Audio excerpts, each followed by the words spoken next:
মথি 16 অধ্যায় 21। পড়ুন।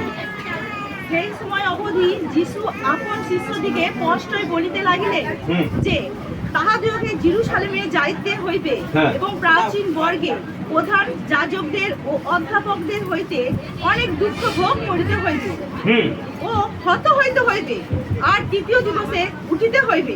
হ্যাঁ হ্যাঁ, ঠিক ঠিক ঠিক ঠিক। পেছনে কেউ শোনে না? আচ্ছা, আমরা কি পড়লাম? কতজন শুনেছে? কেউ শুনতে পায়নি। মাইকটা আর একবার রিপিট করুন সুন্দর করে, ক্লিয়ার করে। মথি 16 অধ্যায় 21।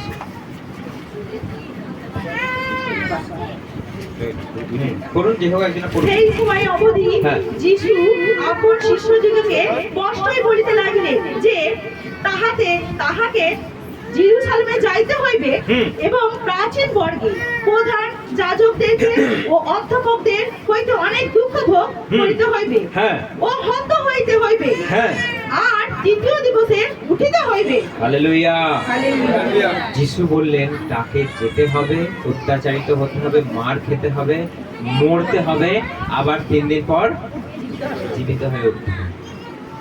এখন ওই বাক্যটা হাত দিয়ে রাখবেন, দিয়ে যোহন খুলুন আমার সঙ্গে। ওই বাক্যটা আমি আবার পড়তে বলবো। এখন যোহন চলে আসুন 6 অধ্যায়, যোহন 6 অধ্যায় 53।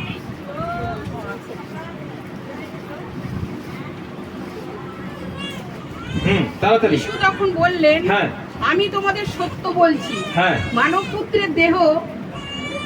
পুত্রের দেহ যদি তোমরা না গ্রহণ করো এবং যদি পান না করো তার রক্ত, তাহলে তোমাদের মধ্যে জীবনের কোনো অস্তিত্ব থাকবে না। তারপর যে আমার দেহ ভোজন করে ও পান করে আমার রক্ত, সে লাভ করে অনন্ত জীবন। Hallelujah, hallelujah.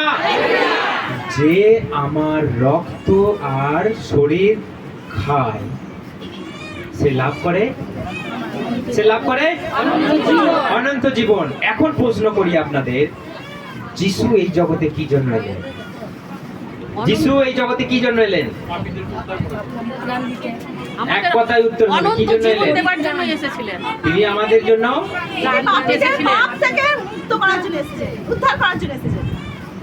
শাস্ত্র অনুযায়ী আমাকে বলতে হবে, যিশু আমাদের জন্য নিজের রক্ত আর নিজের শরীর দিতে।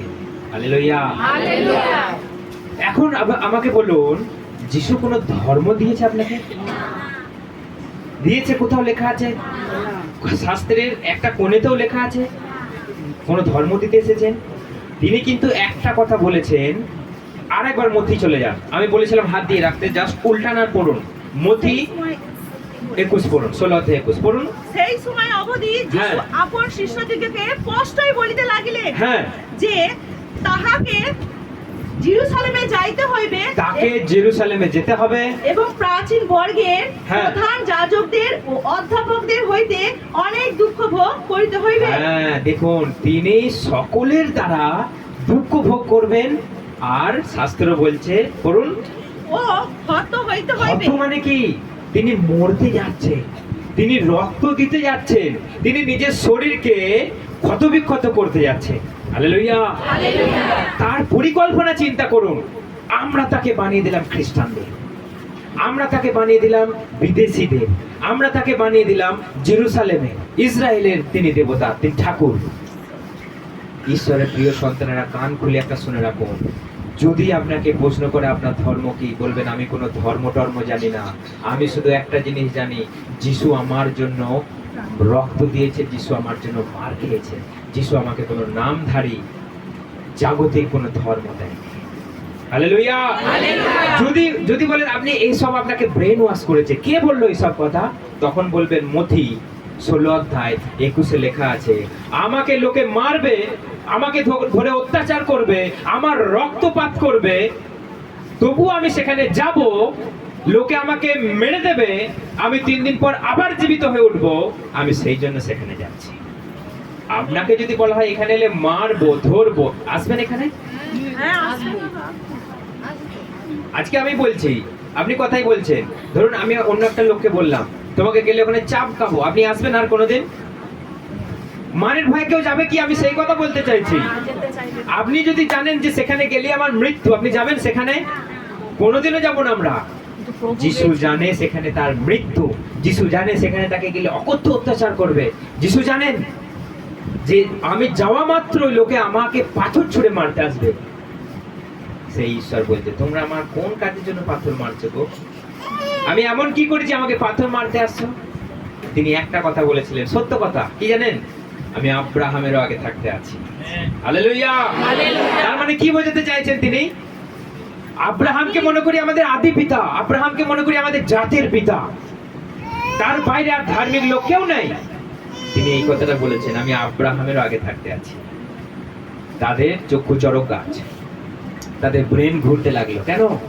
আব্রাহামের আগে থাকতে আছো। তুমি তো 50 বছর হওনি এখনো, তোমার এজ এখনো 50 হয়নি, তুমি বলছো আমি আব্রাহামের আগে থাকতে আছি। জানো তুমি আমাদের আব্রাহামকে? অর্থাৎ তিনি বোঝাতে চাইলেন আমি অনাদি অনন্তকালীন যেই সেই আছি। হালেলুয়া। সেই ঈশ্বর চিন্তা করুন আমার বাড়িতে এলো, আমার ঘরে এলো, খেলো, দরজা ঠুকলো, কোলে মাথা দিয়ে শুলো। সেই ঈশ্বর রক্ত মাংস ধারণ করলো, চিনতে পারলাম না আমরা তাকে, তাকে মেরে আমরা উৎপাত করে তাই দিলাম।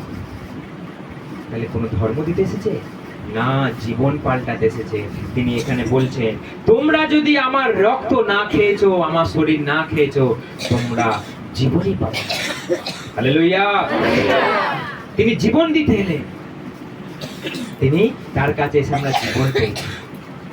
এখানে লেখা আছে যে না খায় সে মৃত। পড়ুন আরেকবার। যদি পান না করো আমার রক্ত, হ্যাঁ। তাহলে তোমাদের মধ্যে জীবনের কোনো অস্তিত্ব থাকবে না। জীবনের কোনো অস্তিত্ব নেই। যদি তোমরা তার শরীর, যদি তোমরা তার রক্ত পানই করো না, অস্তিত্বই নাই। কতজন আমরা পান করেছি এখানে? হাত তুলুন। খুব ভালো কথা, ঈশ্বরের গৌরব হোক। কতজন এখনো পর্যন্ত এটা নেইনি? এখনো পর্যন্ত এটা আমরা খাইনি, প্রভু ভোজ খাইনি? কতজনা? হাত তুলতে পারছো না? না, যারা বাপ্তিস্ম নিয়েছেন ছেড়ে দিন, তারা আজকে হয়ে যাবে। কিন্তু কতজনা এখনো বাপ্তিস্ম নেইনি বা প্রভু ভোজ খাইনি? বাপ্তিস্ম আপনি আছেন, পেছন থেকে বাপ্তিস্ম নেইনি খুব কম জন আছে, অলমোস্ট আমরা সবাই নিয়ে নিয়েছি। আচ্ছা, বৃষ্টি যেহেতু আসছে, মোড়াগুলো একটু দেখবেন, ওইগুলো দিয়ে জল চুমাবে, হ্যাঁ, একটু দেখে নেবেন। তো এখন দেখুন, যিশু আমাদের জন্য কোনো ধর্ম নিয়ে আসেনি। সব থেকে বড় কথা, রিপিট ওয়ান সেকেন্ড, একদম বারবার এই কথাটা আমি বলবো যে যিশু কোনোদিনও ধর্ম নেয়নি, কোনো ধর্মের নাম উল্লেখ করেন। আমরা তো যিশু, আমরা এমনি জানি যে যিশু কোন ধর্মে জন্মগ্রহণ করেছিলেন? জিহুদি ধর্মে। আপনি জানেন যিশু যদি ধর্মকে ভালোবাসতো, তাহলে সদ্যুকি ফরিসি আর অধ্যাপক আর যাজকদের তিনি ধমক দিতেন না? দিতেন? হ্যাঁ, দিতেন। তিনি বারবার ধর্মগুরুদের ধমক দিয়েছেন, ঠিক তোমাদের, তোমরা কেবল মানুষকে রীতি রেওয়াজে আবদ্ধ করো, ঠিক তোমাদের, তোমরা এখানেই সুখ ভোগ করতে এলে। কাদেরকে বলছে? ধর্মগুরুদের বলছেন তিনি। তাহলে যিশু যদি সত্যি সত্যি জিহুদি ধর্মকে ভালোবাসতেন, যদি তিনি ধর্ম প্রতিষ্ঠা করতে আসতেন, তাহলে কিন্তু কোনো ধর্মের নিন্দা তিনি করতেন না। তিনি ধর্মের নিন্দা মুখে না করলেও তিনি ধর্মগুরুদের ধিক্কার জানিয়েছেন, তিনি তাদেরকে বিরক্তি প্রকাশ করেছেন। কেন জানেন? কারণ ধর্মের দোহাই দিয়ে যত 2 নম্বরে কাজ করছে, জানেন না? জানেন না সবাই? ধর্মের নাম নিয়ে যত কুকর্ম করছে মানুষ আজকে, যিশু সেই ধর্মগুরুদের বলছে দেখ তোমাদের, তোমরা বাবা মায়ের কাছ থেকে সন্তানকে কেড়ে নাও, আর ছেলের থেকে বাবা মা যে উপকারটা পায় সেইটা থেকে তোমরা তাকে বঞ্চিত করছো। আর তোমরা শাস্ত্র শেখাতে আসছো, তোমরা ধর্ম শেখাতে আসছো, তোমরা মানুষকে ভোগবিলাস শেখাচ্ছ, তোমরা ব্যভিচার করছো, তোমরা ধর্মগুরু হয়ে তোমরা 2-3টে করে বিবাহ করছো, আর তোমরা ধর্ম শেখাচ্ছ, তোমরা ধর্মগুরু হয়েছো। ঠিক তোমাদের। প্রভু যদি কোনো ধর্ম প্রতিষ্ঠা করতে আসতেন, তাহলে কোনো ধর্মকে তিনি ধিক্কার দিতেন না। তিনি বারবার একটা কথা বলেছেন, তোমরা ভালোবাসো, তোমরা ভালোবাসো, তোমরা ভালোবাসো, তোমরা ভালোবাসো পরস্পরকে। প্রত্যেককে আমি যেমন তোমাদেরকে শিখিয়েছি তেমন তুমি প্রত্যেককে ভালোবাসো। শাস্ত্র এও বলছে তোমার যতদূর শান্তির হাত, ভালোবাসার হাত তুমি বাড়িয়ে দাও। আর আমরা ধর্ম করে পাগল হয়ে যাচ্ছি। আমরা ধর্ম করে ঈশ্বর করে পাগল হোক মানা যায়, ঈশ্বর ঈশ্বর করে পাগল হও মানা যায়, কিন্তু ধর্ম ধর্ম করে পাগল হও এটা মানা যায়। সেই জন্য যিশু এখানে বলছে, আমার রক্ত তোমাদের জন্য দিতে এলাম, আমার রক্ত দিয়ে তোমাদের পাপের প্রায়শ্চিত্ত করতে এলাম। আর তোমরা বলছো এই, তোমরা বলছো তাই, ওইটা ধরো, ওইটা পালন করো, এটা কেন করছো না, ওখানে কেন যাচ্ছ না, ওটা কেন খাচ্ছ না। তোমরা শুধু এই সব নিয়ে পড়ে আছো। আমি দেখো তোমাদের জন্য প্রাণ দিতে এলাম, তোমাদের জন্য রক্ত ঝরাতে এলাম, তোমাদের জন্য জীবন দিতে এলাম। আর তোমরা রীতি রেওয়াজ নিয়ে এখনো পড়ে আছো। যে কেউ যিশুর রক্ত এখনো খায়নি, ঈশ্বরের প্রিয় সন্তানেরা, খুব তাড়াতাড়ি আমরা করি, খুব তাড়াতাড়ি আমরা তার শরীর, তার রক্ত, তার আমরা ভোজন পান করার চেষ্টা করি। শাস্ত্র বলছে না হলে তার মধ্যে জীবন নেই। যে ভয় পেয়েছে তার মধ্যে জীবন নেই, যে ভয় পেয়ে গেছে তার মধ্যে শেষ। শাস্ত্রতে লেখা রয়েছে যে তুমি যদি ভয় পেয়েছো, তুমি যদি সংকীর্ণ সংকুচিত হয়ে গেছো, তোমার মধ্যে শেষ। ভয় কি করে জানেন মানুষকে? ভয় সবসময় একদম একটা জিনিসকে সংকোচন করে।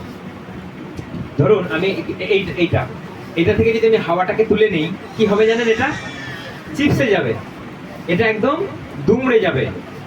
অর্থাৎ ভয় আমাদের হৃদয়কে সংকুচিত করে। এই দেখুন, আমাদের হৃদয় তো সবসময় ফুলে আছে, লাভ আকারে ফুলে আছে। সেটাকে যদি প্রেসার দেওয়া হয় কি হবে? কি হবে? হ্যাঁ, তার মধ্যে আর প্রাণ থাকবে না, খেলবে না। সেটা ভয় মানুষকে সেইটা করে। যার মধ্যে ভয় ঢুকে গেছে, যে এখানে ভয় আসছে না, জানবেন তার মধ্যে আর জীবন নেই। সে বেঁচে আছে, সে ভালো আছে, সে ঘুরছে ফিরছে, ভালো, খুব ভালো, রক্ত মাংসে বেঁচে আছে, আত্মিকভাবে স্পিরিচুয়ালি মৃত সে। এটা সত্যি কথা, শুনতে খারাপ লাগলেও এটা সত্যি কথা। চাই আমার বাবা মা হোক, চাই আমার আত্মীয় স্বজন হোক, চাই আমার ছেলে হোক, চাই আমার স্ত্রী হোক, চাই আমার পরিবারের লোক হোক, যে যিশুকে স্বীকার করে না, যে যিশুকে ভয় পায়, যে ভয়ে যিশুকে স্বীকার করে না, যে ঈশ্বরের গৃহে আসে না, যে তার রক্ত মাংস খায় না, সে মৃত্যু। আমার কথা না, শাস্ত্রের কথা।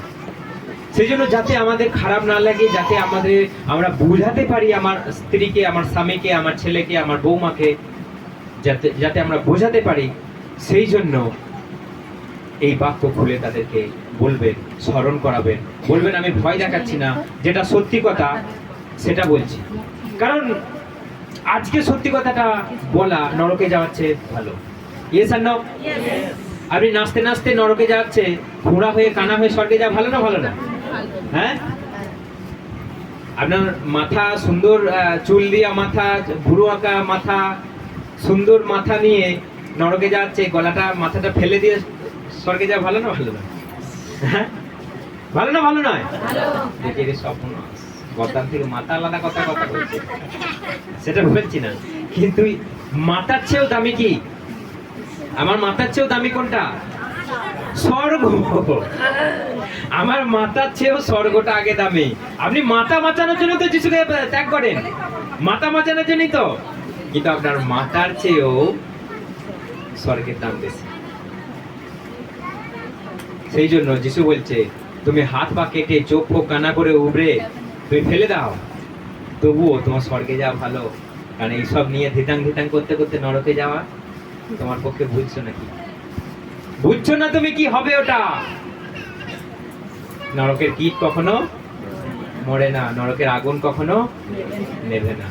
আর আপনার ব্রেন ওয়াশ করার কথা নয়, আপনার জাত বদলানোর কথা নয়, আপনার ধর্ম পাল্টানোরও কথা নয়, আপনার ড্রেস পোশাক পাল্টানোরও কথা নয়, এটা স্বর্গে যাওয়ার কথা। এটা বাইবেলে লেখা রয়েছে, এটা জগতের কাছে সামান্য, এটা জগতের লোক বেকার ভাবে এটা স্বর্গ। দেখেছো তুমি স্বর্গ? যে দেখেছো তুমি স্বর্গ কোথায়?